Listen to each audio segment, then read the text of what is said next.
በስመ ስላሴ በስመ አብ ወወልድ ወመንፈስ ቅዱስ አሐዱ አምላክ አሜን።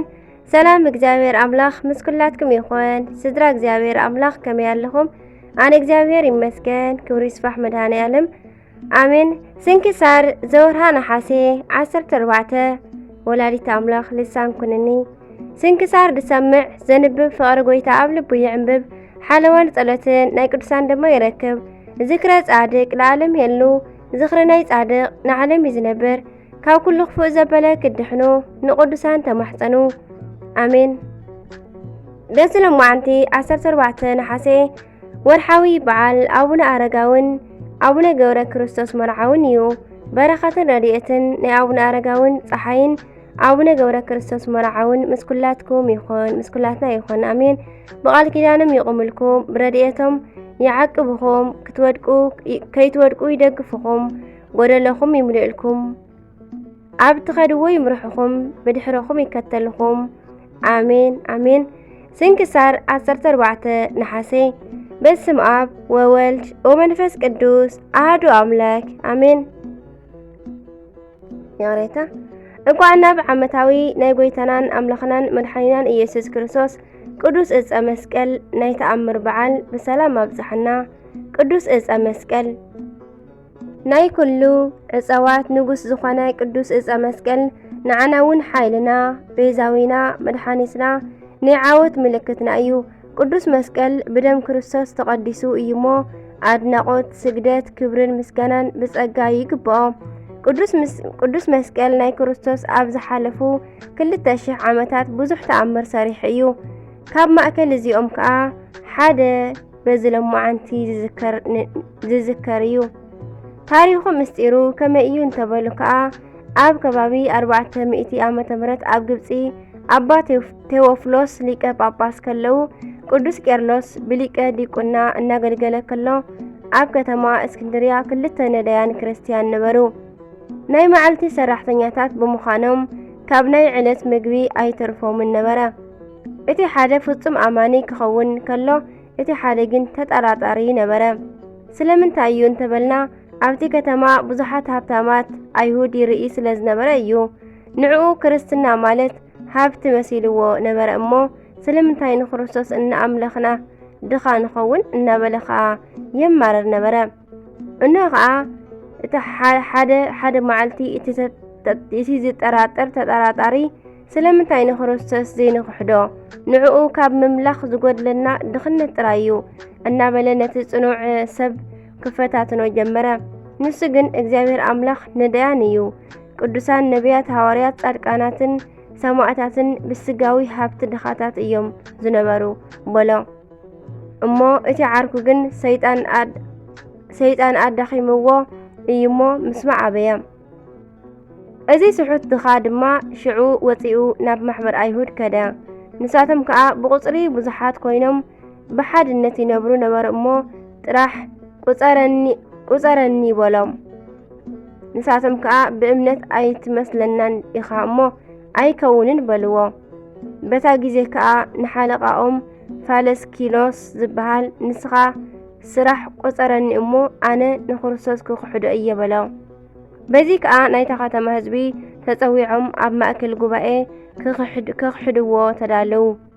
ብፍጥነት መስቀል ኩናት ሓሞት ኣዳልዮም ናይ ጎይታ ስቕለት ኣምጽኦሞ ነዚ ድኻ ከሓዲ በል ኦ ክርስቶስ ክሒደካ ኣለኹ ኢልካ ምራቕካ ትፍኣሉ ሓሞት ከዓወሉ በዚ ኩናት ከዓ ውግኣዮ በልዎ።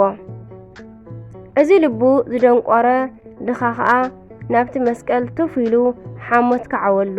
ኣብ መወዳእታ ብኩናት ምስ ወግኦ ግን ድንቂ ተኣምር ተራየ። ካብቲ ብኩናት ዝተወግአ ጎድኒ ብዙሕ ደም ፈሰሰ። ንነዊሕ ዓመታት ሰዓታት እውን ኣይቋረፀን።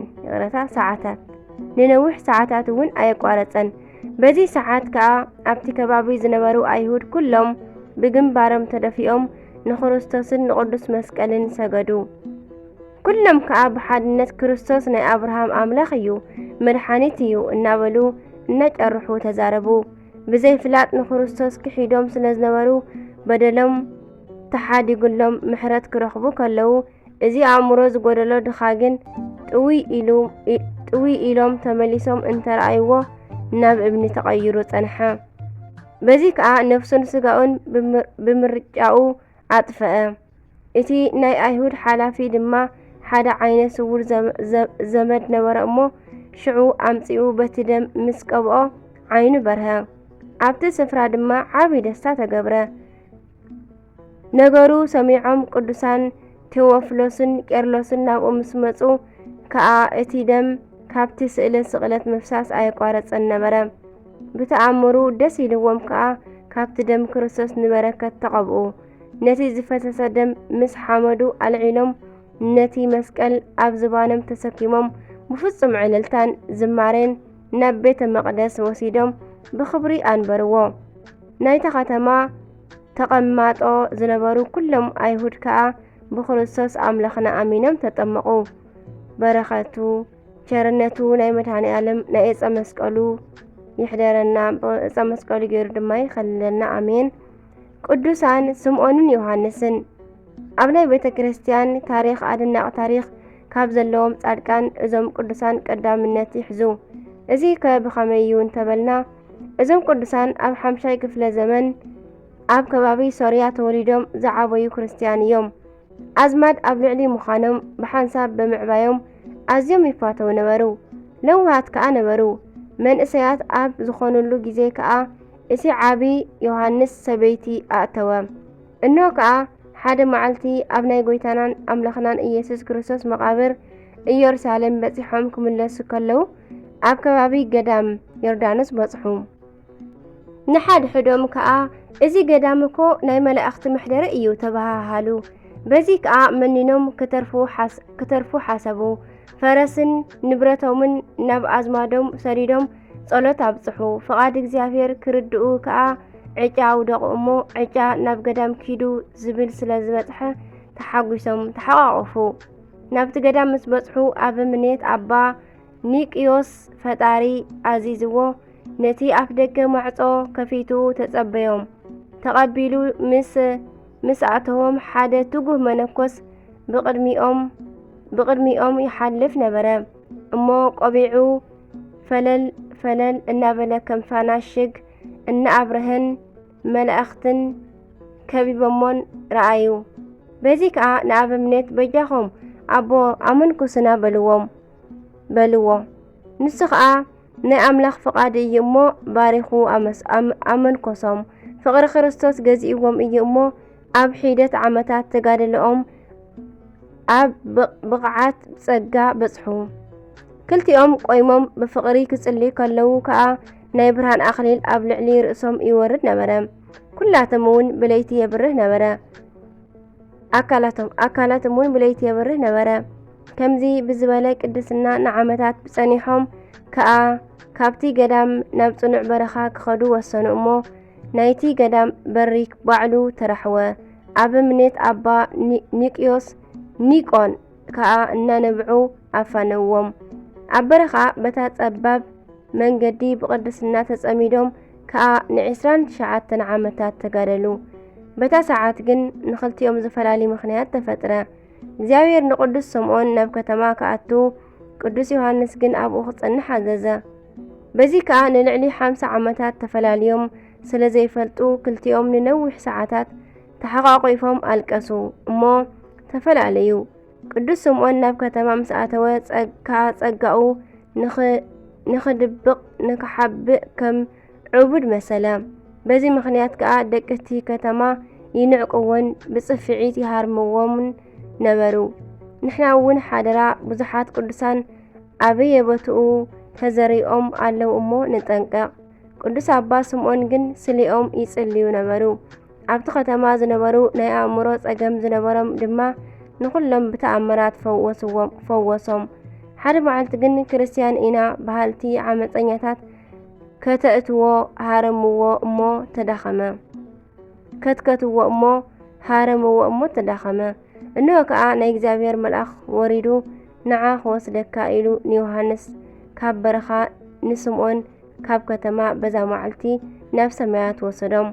ብርሃኖም ከዓ ክሳብ ሕጂ ንዝኣምን ኩሉ የብርህ ኣሎ። በረኸቶም ይሕደረና።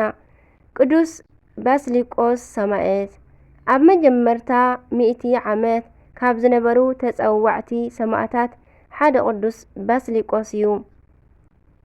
ዝበዝሐ ግዜ ሓያል ሰማዕት ብምባል ይጽዋዕ። ስለ ፍቕሪ ክርስቶስ ብመከራ ኣብ ዝጸንሐሎም ዘመናት ከዓ ብዘይካ ምስጋና ምግቢ ኣይቀምስን ነበረ። ስለምንታይ ዘይትበልዕ ክብልዎ ከለዉ ከዓ ንዓይናይ ኣምላኸይ ፍቕሩ ኣጽጊቡኒ እዩ ይብሎም ነበረ። ኣሲሮም ብሓይሊ ንጣዖት ከስግድዎ ናብ ቤት ጣዖት ምስ ኣተውዎ ከዓ ብጸሎቱ እሳት ካብ ሰማይ ወሪዳ ንጣዖታቶም በልዓቶ። በዚ ተበሳጭዮም ከዓ ኣብ ዝነቐጸ ባላ ቀራና ዕንፀይቲ አንጠልጢሎም ገረፍዎ እሞ ደሙ ፈሰሰ። እንሆ ከዓ እታ ዝተኣስረላ ዕንፀይቲ ለምሊማ ዓምቢባ ብዙሕ ፍረ ፈረየት እሞ ብዙሓት ተደነቑ። ካብቲ በረኸት እውን ተኻፈሉ። ሓያል ሰማዕት ቅዱስ ባስሊቆስ በዛ ዕለት ተሰይፉ ጎይታናን ኣምላኽናን ወሪዶም መላእኽቱን ወሪዶም ናብ ሰማያት ከዕርግዎ ከለዉ ርእዮም ከዓ ብዙሓት ሰባት ኣመኑ። ኣምላከ ቅዱሳን ካብ ፍቕሪ መስቀሉ ዓዲሉ ብሓይሊ መስቀሉ ይሓልወና፣ ናይ ፍቑራቱ ጸጋን ክብርን ድማ ይዓድለና። ኣሜን። ዕለት 14 ነሓሴ ዝዝከሩን ዝኽበሩን ዓመታዊ ናይ ቅዱሳን በዓላት ቅዱስ ዕፀ መስቀል፣ ጻድቃን ቅዱሳን ኣባ ስምዖንን ኣባ ዮሐንስን፣ ቅዱስ ባስሊቆስ ሓያል ሰማዕት፣ ቅዱስ ድምጥያን ደቀ መዝሙሩ ሰማዕታት። ወርሓዊ በዓላት ድማ ቅዱስ ፊልጶስ ሐዋርያ፣ ቅዱስ ሙሴ ናይ እግዚአብሔር ሰብ፣ አቡነ አረጋዊ ዘሚካኤል፣ ቅዱስ ገብረ ክርስቶስ መርዓዊ፣ አባ ዮሐንስ ጻድቅ፣ አደና ቅድስት ነሳሒት። አሜን። ቃለ መስቀል ነቶም ዝጠፍኡ ዕሽነት እዩ። ንዓና ንንድሕን ግና ሓይሊ ኣምላኽና እዩ። ኣይሁድ ምልክታት ይልምኑ፣ ጽርዓውያን ድማ ጥበብ ይደልዩ። ንሕና ግና ነቲ ንኣይሁድን መዓንቀፊ ንህዛብን ዕሽነት ዝኾነ እተሰቕለ ኣምላኽናን መድሓኒናን ኢየሱስ ክርስቶስ ንሰብኽ ኣለና ይብል ቀዳማይ ቆሮንጦስ ምዕራፍ 1 ካብ ፍቕዲ 18 ክሳብ 19።